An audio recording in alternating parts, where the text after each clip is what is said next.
The other day, I had made a community post about minding your own business and staying out the way, how that can be a threat to people that love attention and are desperate to be seen.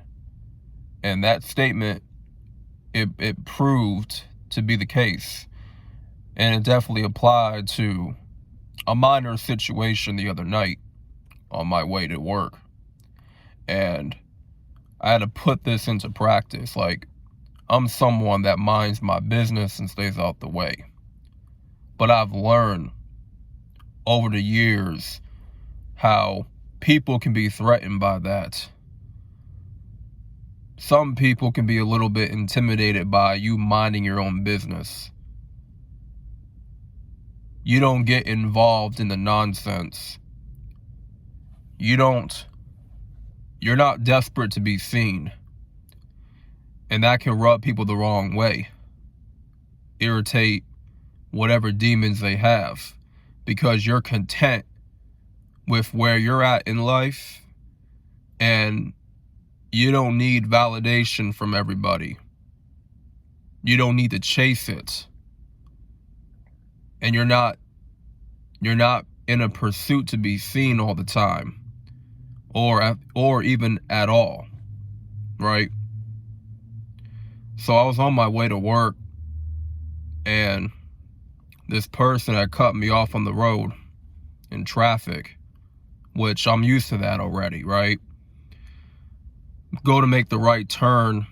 This is after the person that cut me off made a right turn, and we both stopped at the red light. And I kind of edge up, very close to the light, because I'm like ready to, because I know this green light is going to turn, this red light is going to turn green real quick. And I was kind of in a rush to clock in and whatnot. I saw I was running a little bit late. Sometimes on a Saturday night, there can be some hectic traffic, right? So I stopped, and this driver that cut me off, he was edging up closer to my vehicle to be side by side. And so the person hollers out the window, hollers at the passenger seat, is like, "Hey, yo, my boy, roll down your window." The person's kind of screaming that. I'm like, I'm not rolling down no window. Because first of all, you cut me off in traffic. Now, thinking to myself, am I about to get into an argument with somebody that cut me off in traffic? And they're edging up to the side of my vehicle to be in range to where they can interact through their window and my window. The only thing that was in my head was these people were just looking for an argument. And how I knew that was I could read the energy, right? The light turned green pretty fast. So I really had no time to sit up there and get all angry about someone cut me off in traffic. Because I'm already used to people cutting me off in traffic. Right, where I live at now, a lot of people cut everybody off in traffic. So it's nothing new. They rolled up expecting me to argue with them because they cut me off in traffic. So in their mind, they're thinking, oh, he must want to have an argument. He must want to have beef with us because we cut him off. So let's just confront him. Let's just, try to get him all riled up or something, right? And it wasn't even worth my time. It's like I'm gonna get all boo-hoo-hoo about you cut me off in traffic. Okay? That's nothing for me at this point, after already done experiencing it already many, many times of being cut off. It don't bother me no more. Now, it'd be different if it was a collision. That's different. To be honest, I don't know how I would handle that situation. if I would handle it well or not. But like getting cut off in traffic, it's not a big deal. But I recognize that the demon in those people and those other dudes, they was looking for me to argue. They was looking for me to lose my cool, be in outrage, cry boo-hoo. No, I didn't give them the satisfaction. Most importantly, I did not give them the control to see me lose my cool, because they're telling me to roll down my window. Like, I'm gonna roll down my window. I don't know what's on the other side of that window. And see, here's the thing, guys. When someone tries to provoke you, they have control over you the minute you respond to them in a irrational way, in an emotional way. If I would have rolled down my window for those two ninjas in the car, I would have been giving them the control over my emotions.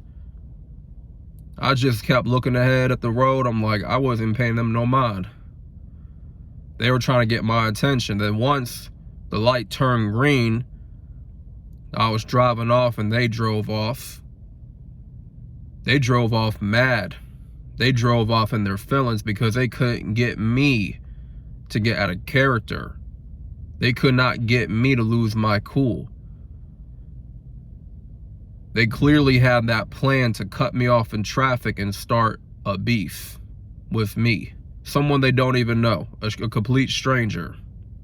Imagine, like, you cut somebody off in traffic and then only for you to stop at a red light and roll down your window at the driver you just cut off, and you try to tell them to roll down the window and start a whole argument. Why else would someone tell me to roll down my window for? What, to say hello? Hey, the weather's nice out this evening. Oh, nice car. You know, looks good. No. I knew from the moment what that was all about.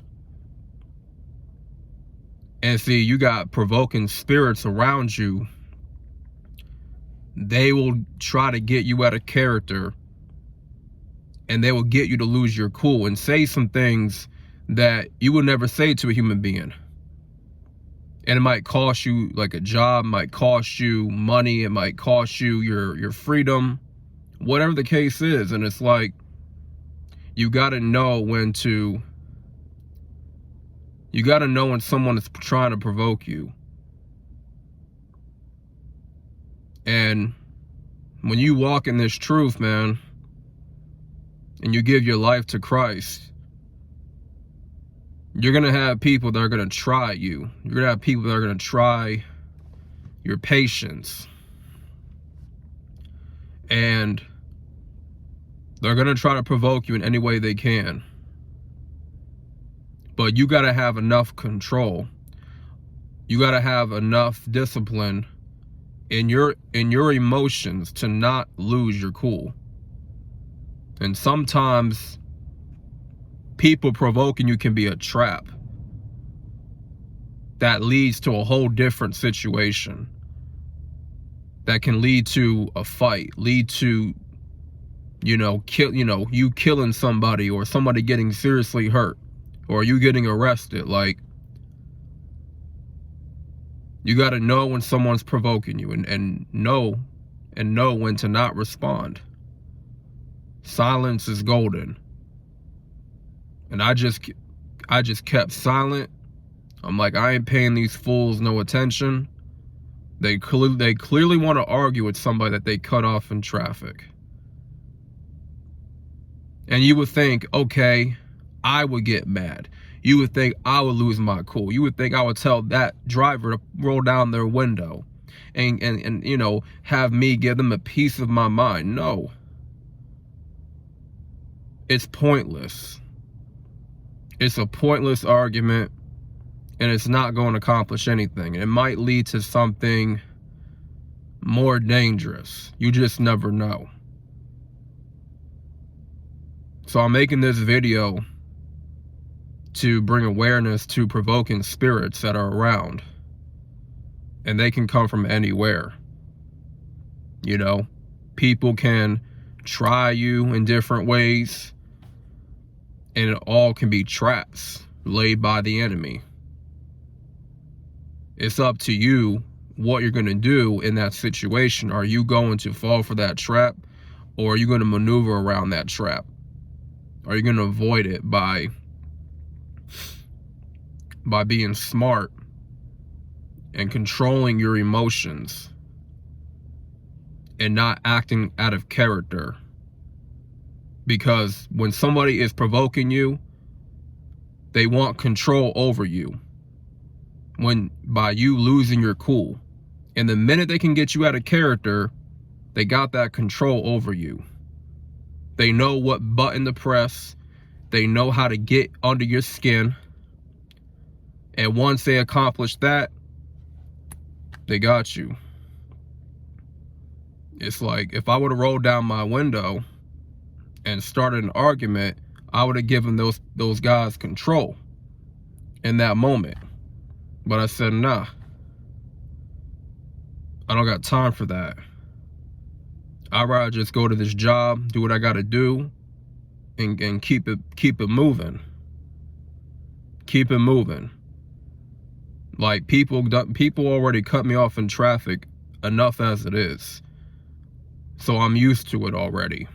I kind of expect it as I drive. I know somebody gonna cut me off. I just know it. And sometimes we can get mad when somebody cuts us off in traffic, but at this point, it don't even bother me anymore. It don't.